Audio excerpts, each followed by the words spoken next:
ಬ್ರೇಕ್ನ ನಂತರ ಬೆಂಗಳೂರು ಮೆಟ್ರೋಗೆ ಸ್ವಾಗತ. ಹೈಟೆಕ್ ವೇಶ್ಯಾವಾಟಿಕೆ ನಡೆಸ್ತಾ ಇದ್ದ ಕೋರಮಂಗಲದ ಅಡ್ಡಿಯೊಂದರ ಮೇಲೆ ಸಿಸಿಬಿ ಪೊಲೀಸರು ದಾಳಿ ನಡೆಸಿದ್ರು. ಈ ಸಂದರ್ಭದಲ್ಲಿ ಇಬ್ಬರು ಆರೋಪಿಗಳನ್ನು ಬಂಧಿಸಿದ್ದಾರೆ. ಉತ್ತರ ಪ್ರದೇಶದ ಅಮಿತ್ ಕುಮಾರ್, ಬಿಹಾರದ ರವಿಕುಮಾರ್ ಬಂಧಿತ ಆರೋಪಿಗಳು. ಉತ್ತರ ಪ್ರದೇಶದ ಕ್ರಾಂತಿದೇವಿ, ಪೂಜಾ, ಸುಲ್ತಾನ್ ಮೊಹಸಿನ್ ಯುವತಿಯರನ್ನ ಪೊಲೀಸರು ರಕ್ಷಿಸಿದ್ದಾರೆ. ತಲೆಮರೆಸಿಕೊಂಡಿರುವ ಪಂಕಜ್ ಹಾಗೂ ರಾಜೇಶ್ಗಾಗಿ ಪೊಲೀಸರು ತಲಾಶೆ ಮುಂದುವರೆಸಿದ್ದಾರೆ. ಹೈಗ್ರೌಂಡ್ಸ್ ಪೊಲೀಸ್ ಠಾಣೆಯಲ್ಲಿ ಕೆಲಸ ಮಾಡೋ ಎಲ್ಲ ಅಧಿಕಾರಿಗಳು ತುಂಬಾ ಎಚ್ಚರಿಕೆಯಿಂದ ಇರಬೇಕು. ಯಾಕಂದ್ರೆ ಮುಖ್ಯಮಂತ್ರಿಗಳ ನಿವಾಸ ಇವರ ವ್ಯಾಪ್ತಿಗೆ ಬರುತ್ತೆ. ಆದರೆ ಇದೀಗ ಪೊಲೀಸರು ಉಸಿರುಗಟ್ಟಿದ ವಾತಾವರಣದಿಂದ ಸ್ವಲ್ಪ ರಿಲ್ಯಾಕ್ಸ್ ಆಗಲಿದ್ದಾರೆ. ಅದು ಹೇಗೆ ಅಂತ ನೋಡೋಣ ಬನ್ನಿ.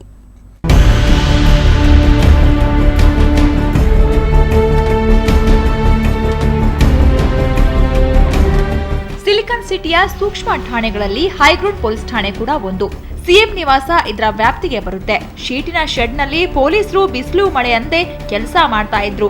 ಅಷ್ಟೇ ಅಲ್ಲ, ಇಲಿಗಳ ಕಾಟವನ್ನ ಸಹ ಎದುರಿಸ್ತಾ ಇದ್ರು. ಆದ್ರೆ ಈಗ ಪೊಲೀಸರು ಉಸಿರುಗಟ್ಟಿದ ವಾತಾವರಣದಿಂದ ಸ್ವಲ್ಪ ರಿಲ್ಯಾಕ್ಸ್ ಆಗಲಿದ್ದಾರೆ. ಯಾಕಂದ್ರೆ ಈ ಠಾಣೆ ಈಗ ಚಂದ್ರಿಕಾ ಹೋಟೆಲ್ ಜಂಕ್ಷನ್ ಬಳಿ ಬರ್ತಾ ಇದೆ. ಒಂದು ವಸತಿ ಗೃಹ ಇದೆ, ನಮ್ಮ ಪೊಲೀಸ್ ವಸತಿ ಗೃಹ. ಅಂದರೆ ಮಿಲ್ಲೆಸ್ ರಸ್ತೆ ಮನೆ ಭಾಗ ಈ ಚಂದ್ರಿಕಾ ಹೋಟೆಲ್ ಮುಂಭಾಗದಲ್ಲಿ ಒಂದು ಪೊಲೀಸ್ ವಸತಿ ಗೃಹ ಇತ್ತು, ಕಟ್ಟಡ ಇತ್ತು. ಆ ಕಟ್ಟಡದಲ್ಲಿ ನಾವು ಈಗ ಹೈಗ್ರೌಂಡ್ ಠಾಣೆಯನ್ನು ಪ್ರಾರಂಭ ಮಾಡಬೇಕು ಅಂತ ಹೇಳಿ ನಾವು ಎಲ್ಲ ಸಿದ್ಧತೆಗಳನ್ನು ಮಾಡ್ಕೊಳ್ತಾ ಇದ್ದೀವಿ. ಸದ್ಯದಲ್ಲೇ ಅಲ್ಲಿ ಹೈಗ್ರೌಂಡ್ ಠಾಣೆ ಪ್ರಾರಂಭ. ಸುಮಾರು 25 ವರ್ಷಗಳಿಂದಲೇ ಅಧಿಕಾರಿಗಳ ವಸತಿ ಗೃಹವಾಗಿದ್ದ ಠಾಣೆಗೆ ಈಗ ಸುಣ್ಣ ಬಣ್ಣ ಹೊಡಿಸಲಾಗ್ತಾ ಇದೆ. ಇದಕ್ಕೂ ಮೊದಲು ಗಾಲ್ಫ್ ಬಳಿ ಇದ್ದ ಹೈಗ್ರೌಂಡ್ಸ್ ಠಾಣೆ ರಸ್ತೆ ಅಗಲೀಕರಣದಿಂದಾಗಿ ರೇಸ್ ಕೋರ್ಸ್ ರಸ್ತೆಗೆ ಬದಲಾವಣೆ ಮಾಡಲಾಗಿತ್ತು. ಮತ್ತೆ ಅಲ್ಲಿಂದ ಈಗ ಚಂದ್ರಿಕಾ ಹೋಟೆಲ್ ಜಂಕ್ಷನ್ ಬಳಿಗೆ ಬದಲಾವಣೆ ಮಾಡಲಾಗ್ತಿದೆ. ಆದ್ರೆ ಅಧಿಕಾರಿಗಳಿಗೆ ನೆಮ್ಮದಿಯೇ ಇಲ್ಲ. ಯಾಕಂದ್ರೆ ಇದು ಕೂಡ ಯಾವಾಗ ಬದಲಾವಣೆ ಆಗುತ್ತೋ ಅನ್ನೋ ಸಂದೇಹ.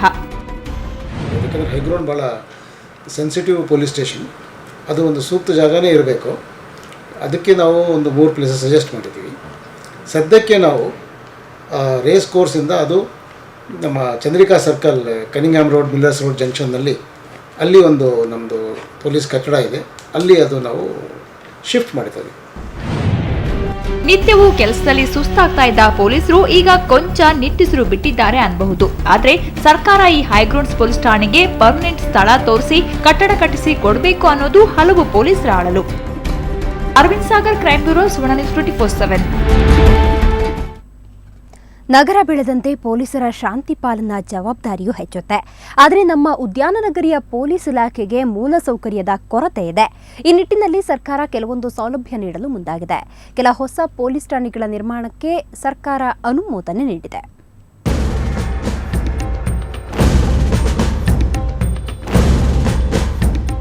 ಬೆಂಗಳೂರು ದಿನದಿಂದ ದಿನಕ್ಕೆ ಬೆಳೆದಿದೆ. ಜನಸಂಖ್ಯೆಯು ತೀವ್ರವಾಗಿ ಹೆಚ್ಚುತ್ತಾ ಇದೆ. ಆದರೆ ಇದಕ್ಕೆ ತಕ್ಕಷ್ಟು ಪೊಲೀಸ್ ಬಲ ನಗರದಲ್ಲಿಲ್ಲ. ಠಾಣೆಗಳಲ್ಲಿ ಸಿಬ್ಬಂದಿಯ ಕೊರತೆ ಇದೆ. ಅನೇಕ ಸ್ಟೇಷನ್ಗಳು ಖಾಸಗಿ ಕಟ್ಟಡದಲ್ಲಿ ಕಾರ್ಯನಿರ್ವಹಿಸ್ತಾ ಇವೆ. ಈ ಕುರಿತು ಪೊಲೀಸ್ ಇಲಾಖೆ ಸಾಕಷ್ಟು ಬಾರಿ ಸರ್ಕಾರಕ್ಕೆ ಮನವಿ ಸಲ್ಲಿಸಿದೆ.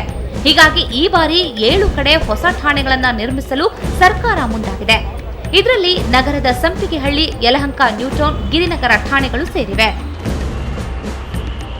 ಇವ್ರಿಗೆಲ್ಲ ಈಗ ಸ್ವಂತ ಕಟ್ಟಡ ಇಲ್ಲ. ಆ ಎಲ್ಲ ಪೊಲೀಸ್ ಸ್ಟೇಷನ್ಸ್ಗೆ ಈಗ ಈ ಸರ್ಕಾರ ಈ ವರ್ಷ ನಮಗೆ ಗ್ರ್ಯಾಂಟ್ಸ್ ರಿಲೀಸ್ ಮಾಡಿದೆ ಪೊಲೀಸಿಂಗ್ ಕಾರ್ಪೊರೇಷನ್ಗೆ. ಪೊಲೀಸಿಂಗ್ ಕಾರ್ಪೊರೇಷನ್ನವರು ಇದು ಎಲ್ಲ ಕಡೆ ಹೊಸ ಪೊಲೀಸನ್ನು ಕನ್ಸ್ಟ್ರಕ್ಟ್ ಮಾಡೋದಕ್ಕೆ ಒಂದು ಪ್ಲ್ಯಾನ್, ಎಸ್ಟಿಮೇಟ್ ಎಲ್ಲ ಟೆಂಡರ್ಸ್ ಮಾಡಿ ಕೆಲಸ ಪ್ರಾರಂಭ ಮಾಡೋದು ಶುರು ಮಾಡ್ತಾರೆ. ಈ ಕಾಮಗಾರಿಗಳಿಗೆ ಈಗಾಗಲೇ ಹಣ ಬಿಡುಗಡೆಯಾಗಿದ್ದು ಪೊಲೀಸ್ ಹೌಸಿಂಗ್ ಕಾರ್ಪೊರೇಷನ್ ನಿರ್ಮಾಣ ಕಾರ್ಯ ವಹಿಸಿಕೊಂಡಿದೆ. ಈ ನಡುವೆ ಅಧಿಕಾರಿಗಳು 6 ಹೊಸ ಪೊಲೀಸ್ ಠಾಣೆಗಳ ನಿರ್ಮಾಣಕ್ಕಾಗಿ ಸರ್ಕಾರಕ್ಕೆ ಪ್ರಸ್ತಾವನೆ ಕಳುಹಿಸಿದ್ದಾರೆ. ನಮಗೆ ಕೆಲವು ಸ್ಟೇಷನ್ಸ್, ಕೆಲವು ಜುರಿಸ್ಡಿಕ್ಷನ್ ಸ್ವಲ್ಪ ಜಾಸ್ತಿ ಇದೆ. ಕೆಲವು ಕಡೆ ಈಗ ಏರಿಯಾ ಡೆವಲಪ್ ಆಗಿದೆ.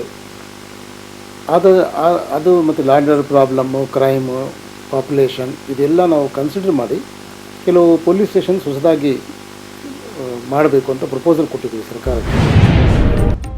ಕೆಟ್ಟದ್ದು ಸಂಭವಿಸಿದಾಗಲೆಲ್ಲ ಪೊಲೀಸರನ್ನ ಹೊಣೆ ಮಾಡೋ ಸರ್ಕಾರ ಅವರಿಗೆ ಅಗತ್ಯ ಮೂಲ ಸೌಕರ್ಯ ಕಲ್ಪಿಸುವ ವಿಚಾರದಲ್ಲಿ ಉದಾಸೀನ ಮಾಡಬಾರದು ಅನ್ನೋದು ಪೊಲೀಸರ ಆಗ್ರಹವಾಗಿದೆ.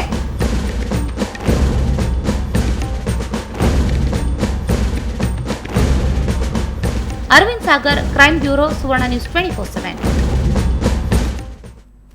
ಕಳೆದ 15 ದಿನಗಳಿಂದ ಲಾಲ್ಬಾಗ್ಗೆ ಭೇಟಿ ನೀಡಿದ ರಸಿಕರಿಗೆ ಸವಿಯಾದ ಮಾವಿನ ಹಣ್ಣು ಉಣಬಡಿಸಲಾಗಿತ್ತು. ಇವತ್ತು ಈ ಮಾವು ಮೇಳಕ್ಕೆ ತೆರೆ ಬಿದ್ದಿದೆ. ಈ ವರ್ಷದ ಮಾವು ಮೇಳ ಯಾರಿಗೆ ಲಾಭ, ಯಾರಿಗೆ ನಷ್ಟ? ಇಲ್ಲಿದೆ ಒಂದು ರಿಪೋರ್ಟ್.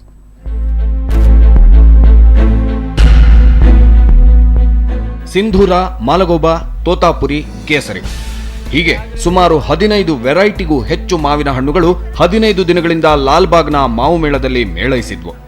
ಮಾವು ಮೇಳದ ಕೊನೆಯ ದಿನವಾದ ಇಂದು ಕೂಡ ಮಾವು ಪ್ರಿಯರು ಕೆಜಿಗಟ್ಟಲೆ ಹಣ್ಣು ಕೊಂಡು ಖುಷಿಪಟ್ರು. ಒಂದು ವರ್ಷ ಅಧಿಕ ಫಸಲು, ಮತ್ತೊಂದು ವರ್ಷ ಕಡಿಮೆ ಫಸಲು ನೀಡುವ ಮಾವು ಬೆಳೆಗೆ ಈ ವರ್ಷ ಅಧಿಕ ಫಸಲು. ಹೀಗಾಗಿ ಫಸಲು ಹೆಚ್ಚು, ಬೆಲೆ ಕಡಿಮೆಯಾಗಿ ಮಾವು ಬೆಳೆಗಾರರು ನಷ್ಟ ಅನುಭವಿಸಿದ್ರು. ಲಾಲ್ಬಾಗ್ನ ಮಾವು ಮೇಳವು ಇದಕ್ಕೆ ಹೊರತಾಗಿಲ್ಲ. ಯಾಕಂದರೆ ಮಾವಿನ ರೈಟ್ ತುಂಬ ಕಡಿಮೆ ಇರೋದ್ರಿಂದ ಆಚೆ ಕಡೆನೇ ಜನ ಪರ್ಚೇಸ್ ಮಾಡಿಬಿಡ್ತಾ ಇದ್ದಾರೆ. ಇಲ್ಲೇ ಅವರು ಬಂದು ತಗೋತಾ ಇಲ್ಲ. ನೀನು ರೈಟ್ ನೋಡಿಬಿಟ್ರೆ ಹೋಗ್ಬಿಡ್ತಾರೆ. ಆಚೆ ಕಡೆನೇ ಕಡಿಮೆ ಇದೆ, ಇಲ್ಲೇ ಯಾಕೆ ಪರ್ಚೇಸ್ ಮಾಡಬೇಕು ಅಂತ. ಮೇಳದ ಆರಂಭದಲ್ಲಿ ಉತ್ತಮ ಪ್ರತಿಕ್ರಿಯೆ ಇತ್ತು. ನಂತರ ಹುಟ್ಟಿದ ಕೆಮಿಕಲ್ ಗಾಸಿಪ್ನಿಂದಾಗಿ ಗ್ರಾಹಕರ ಒಲವು ಇತ್ತ ಕಡಿಮೆ ಆಯಿತು ಅನ್ನೋದು ಕೆಲವರ ಮಾತು. ಕೆಮಿಕಲ್ ಅದು ಇದು ಅಂತ ಸಿಗೋಕ್ಕೆ ಬ್ಯಾಡ್ ನ್ಯೂಸ್ ಹೇಳ್ಬಿಟ್ಟು ಎಲ್ಲ ವ್ಯಾಪಾರ ಕೆಟ್ಟೋಯ್ತು. ಮತ್ತೆ ಇವತ್ತೇನು ಸುಮಾರಾಗಿ ನಡೀತಿದೆ. ನಾವೇನು ಕೆಮಿಕಲ್ಸ್ ಏನು ಯೂಸ್ ಮಾಡಲ್ಲ. ಅದೇನೇ ಇರಲಿ, ಒಮ್ಮೆ ರೈತರಿಗೆ ಒಮ್ಮೆ ಗ್ರಾಹಕರಿಗೆ ಲಾಭ ತಂದುಕೊಡುವ ಈ ಮಾವು ಮೇಳ ಗ್ರಾಹಕರ ಮತ್ತು ರೈತರ ನಡುವೆ ನೇರ ವೇದಿಕೆ ಕಲ್ಪಿಸುವಲ್ಲಿ ಯಶಸ್ವಿಯಾಗಿದೆ.